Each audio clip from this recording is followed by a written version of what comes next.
A tragic incident in Gaza has sparked outrage and protests in Israel.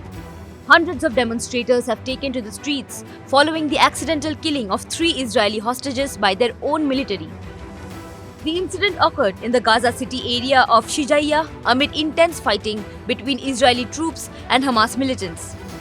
The Israeli army's chief spokesperson, Rear Admiral Daniel Hagari, confirmed that the soldiers mistakenly identified the 3 Israelis as a threat and opened fire on them.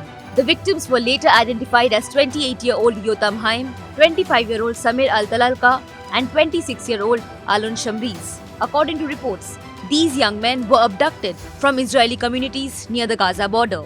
The Israeli army expressed deep sorrow over the tragic incident and is currently conducting an investigation into the matter.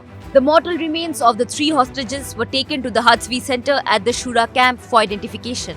In response to the news, hundreds of protesters blocked Tel Aviv's main highway in a spontaneous demonstration demanding the return of other hostages. The protest later moved to the Ministry of Defense in Tel Aviv, where the Israeli War Cabinet was meeting to discuss the ongoing offensive operation in Gaza.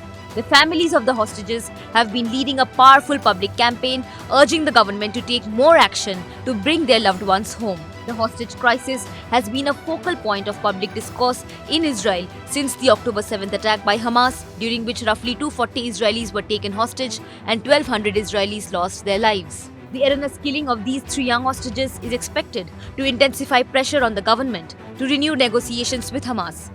Talks on a potential swap of captives for Palestinian prisoners had broken down, with Hamas seeking the release of more veteran prisoners in exchange for female soldiers in Israeli custody. As of late November, Israel held nearly 7,000 Palestinians accused or convicted of security offences, including hundreds detained since the start of the war. The ongoing conflict has taken a devastating toll, with close to 19,000 Palestinians losing their lives during the Israeli aerial bombardment and subsequent invasion of Gaza.